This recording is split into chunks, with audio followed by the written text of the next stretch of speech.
മറ്റൊരു കാര്യം ചോദിക്കാനുള്ളത്, താങ്കൾ ആദ്യത്തെ പരിപാടിയിലായി കൊച്ചിയിൽ വെച്ചെടുക്കുന്ന തൃശ്ശൂരിലടക്കുന്ന പരിപാടിക്ക് അനുമതി നിഷേധിക്കുന്നതുമായി ബന്ധപ്പെട്ട് വിമർശനമുണ്ടായി.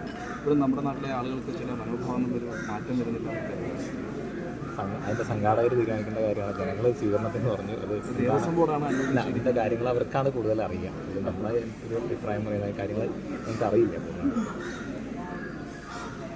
ഏറ്റവും പ്രധാനമായിട്ടും പറയാനുള്ളത് ദേവസ്വം ബോർഡ് അല്ലെങ്കിൽ ക്ഷേത്രങ്ങൾ കേരളത്തിലെ പ്രധാന ക്ഷേത്രങ്ങൾ ഇന്ന് ഭക്തരുടെ കയ്യിലല്ല, രാഷ്ട്രീയക്കാരുടെ കയ്യിലാണ്. അടുത്തും പറ്റിയ അല്ലെങ്കിൽ അടുത്തും പറ്റാറായ രാഷ്ട്രീയക്കാർക്ക് അവരുടെ സുഖജീവിതത്തിന് വേണ്ടിയിട്ടുള്ള ഒരു ലാവണം ഒരുക്കുകയാണ് ഇപ്പോൾ ദേവസ്വം ബോർഡുകൾ എന്നുള്ള പേരിൽ ഇവിടുത്തെ രാഷ്ട്രീയ നേതൃത്വം ചെയ്തുകൊണ്ടിരിക്കുന്നത്.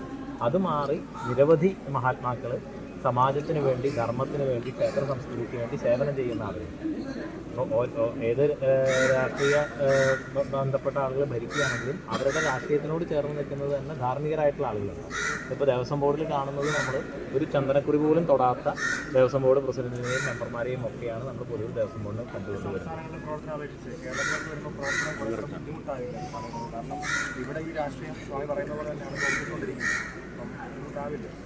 ബുദ്ധിമുട്ടുകൾ എന്നുള്ളത് നിങ്ങളതിനെ എങ്ങനെ അഭിമുഖീകരിക്കുന്നു എന്നുള്ളതനുസരിച്ചിട്ടായിരിക്കും. കാരണം കേരളത്തിൽ ഒരു പ്രയാസം വരുമ്പോൾ, ധർമ്മത്തിന് ഒരു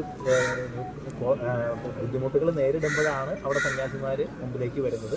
സന്യാസിമാരെ സംബന്ധിച്ചിടത്തോളം അതിനൊരു ബുദ്ധിമുട്ടായിട്ട് കാണുന്നത്, അതിനെ ഒരു നിയോഗമായിട്ടാണ് കാണുന്നത്. ഇപ്പോൾ സദാനന്ദ സ്വാമികൾ, കേരളത്തിലെ ആദ്യത്തെ ആശ്രമമായിട്ട് സ്ഥാപിച്ച സദാനന്ദ സ്വാമികൾ, ആ സദാനന്ദ സ്വാമികളുടെ ശിഷ്യൻ ആത്മാനന്ദഭാരതി സ്വാമികൾ കേരളത്തിൽ അഖാഡകളുമായിട്ട് ബന്ധപ്പെട്ട് കേരളത്തിൽ വരുന്ന ആദ്യത്തെ സന്യാസിയാണ്. 100 വർഷങ്ങൾക്ക് മുമ്പ് ആദ്യമായിട്ടൊരു മഹാമണ്ഡലേശ്വരി കേരളത്തിൽ വരുന്നത് അവിടെ സദാനന്ദ സ്വാമികളുടെ സമാധിക്ക് വേണ്ടിയിട്ടാണ്. നമ്മൾ ആ പരമ്പരയിൽ പെടുന്ന ആളാണ് ആത്മാനന്ദ ഭാരതി സ്വാമികളുടെ പരമ്പരയാണ്.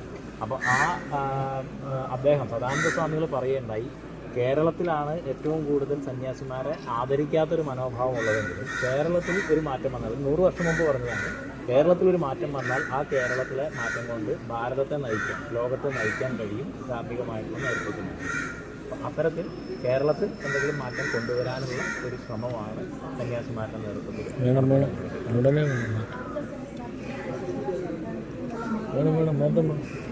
ഇപ്പോൾ ഇതാണ് ആവശ്യം അല്ലേ? സന്യാസി സമൂഹത്തിന് എന്താണ് നമ്മുടെ മക്കൾ വളർത്തി കൊണ്ടുവരാൻ നൽകാനുള്ള സംഭാവന? ഒന്ന്, കേരളത്തിലെ പ്രത്യേകിച്ചും ഒരു കാര്യം, ഇവിടെ ഭാരതത്തിലെ മറ്റെല്ലാ സംസ്ഥാനങ്ങളിലാണെങ്കിലും എല്ലാ സ്ഥലങ്ങളിലും, ഉത്തരഭാരതത്തിലെ എല്ലാ ഗ്രാമങ്ങളിലും അഖാഡകളിലെ ആശ്രമങ്ങളോ കുടികളോ ഉണ്ട്.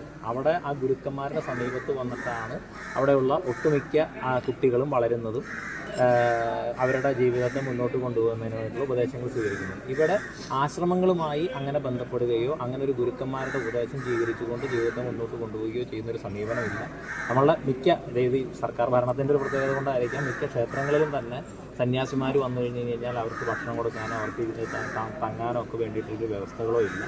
അപ്പോൾ അങ്ങനെയുള്ള കാര്യങ്ങളിൽ ഒരു മാറ്റം വന്നാൽ, അതായത് നമ്മുടെ ജീവിതത്തിലേക്ക് നമ്മൾ ആചാര്യന്മാരെ, ഗുരുക്കന്മാരെ സ്വീകരിച്ചു കഴിഞ്ഞു കഴിഞ്ഞാൽ സ്വാഭാവികമായിട്ടും കുട്ടികളിൽ അതിനനുസരിച്ചിട്ടുള്ള മാറ്റം ഉണ്ടാകും. അപ്പോൾ കുംഭമേളയ്ക്കൊക്കെ വരുമ്പോൾ നിങ്ങൾക്ക് കാണാം, അവിടെ വളരെ ചെറുപ്പക്കാരായിട്ടുള്ള ആളുകൾ ഈ ധർമ്മത്തിന് വേണ്ടിയിട്ട് വലിയ സേവനം ഓരോരോ ആശ്രമങ്ങളുടെ ശിബിരങ്ങളിൽ ചെയ്തുകൊണ്ടിരിക്കും.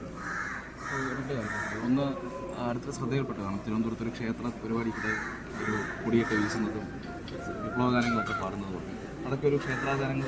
നേരത്തെ പറഞ്ഞതുമായി ബന്ധപ്പെട്ട് തന്നെയാണ്. ക്ഷേത്രം അടുത്തും പറ്റിയ രാഷ്ട്രീയക്കാർ ഭരിക്കുമ്പോൾ അവിടെ ക്ഷേത്രത്തിൽ എന്താണോ നടക്കേണ്ടത് അത് മാത്രം നടക്കില്ല, എന്തൊക്കെയാണോ നടക്കാൻ പാടില്ലാത്തത് അതെല്ലാം നടക്കും. അതുപോലെ മറ്റൊരു കാര്യം, ഈ ആനയിരുന്നളിപ്പ് അത്തരം വിഷയങ്ങളുമായി ബന്ധപ്പെട്ട് അടുത്ത ചില ഇടപെടലുകൾ ഉണ്ടാകുന്നുണ്ട്, അല്ലെങ്കിൽ ഇടപെടാനുള്ള ചില ശ്രമങ്ങൾ നടക്കുന്നുണ്ട്. അതിനെയൊക്കെ ഏത് രീതിയിലാണ് കാണുന്നത്, അല്ലെങ്കിൽ പ്രതിരോധിക്കാനുള്ള മാർഗങ്ങൾ? അതായത് ആചാരങ്ങളും അനുഷ്ഠാനങ്ങളും എല്ലാം തന്നെ ദേശവും കാലവുമായിട്ട് ബന്ധപ്പെട്ടതാണ്. ദേശാചാരങ്ങളുണ്ട്, കാലാചാരങ്ങളുണ്ട്, പരമ്പരയായിട്ട് തുറന്നു വരുന്ന കാര്യങ്ങളുണ്ട്. അപ്പോൾ പ്രധാനമായിട്ടും ഒരു സംസ്കൃതി, ഇപ്പോൾ കുംഭമേളയ്ക്കെതിരെ എന്തുകൊണ്ട് വലിയ രീതിയിലുള്ള പ്രചരണങ്ങൾ ഉണ്ടാകുന്നു എന്ന് പറഞ്ഞു കഴിഞ്ഞാൽ അത് ഹിന്ദുധർമ്മത്തിൻ്റെ വലിയൊരു ശക്തി പ്രകടനമാണ്. അപ്പോൾ അതിനെ ആക്രമിച്ചു കഴിഞ്ഞ് കഴിഞ്ഞാൽ മൊത്തം ആ ധർമ്മത്തെ ആക്രമിക്കുന്നതിന് തുല്യമാണ്. അതുപോലെ ഇവിടെ നടക്കുന്ന ഹിന്ദുക്കളുടെ വലിയ ആഘോഷങ്ങൾ, ഇപ്പോൾ ഉത്തരഭാരതത്തിൽ ദീപാവലി വരുന്ന സമയത്ത് മാത്രമാണ് എയർ പൊല്യൂഷനെ കുറിച്ചിട്ടുള്ള വാർത്തകൾ വരിക. അതിനു മുമ്പ് മറ്റുള്ള സംഗതികളെ കുറിച്ചിട്ട് ഒന്നുമുള്ള വാർത്തകൾ വരിക. അപ്പോൾ അങ്ങനെയുള്ള രീതിയിൽ ഹൈന്ദവമായിട്ടുള്ള ആഘോഷങ്ങളിൽ അഹൈന്ദവമായിട്ടുള്ള വലിയ കൂടിച്ചേരലുകൾക്കെതിരെ നടക്കുന്ന പ്രചരണം, അത് അത്തരത്തിലുള്ള കൂടിച്ചേരലുകളെ, അത്തരത്തിലുള്ള ഒരു ധർമ്മത്തിൻ്റെ ശക്തിയെ പ്രകടിപ്പിക്കുന്ന അവസരങ്ങളെ കഴിയുന്നത്ര ഇല്ലാതാക്കുന്നതിന് വേണ്ടിയിട്ടുള്ളൊരു ശ്രമമായിട്ടാണ് നമ്മൾ മനസ്സിലാക്കുന്നത്. ശരി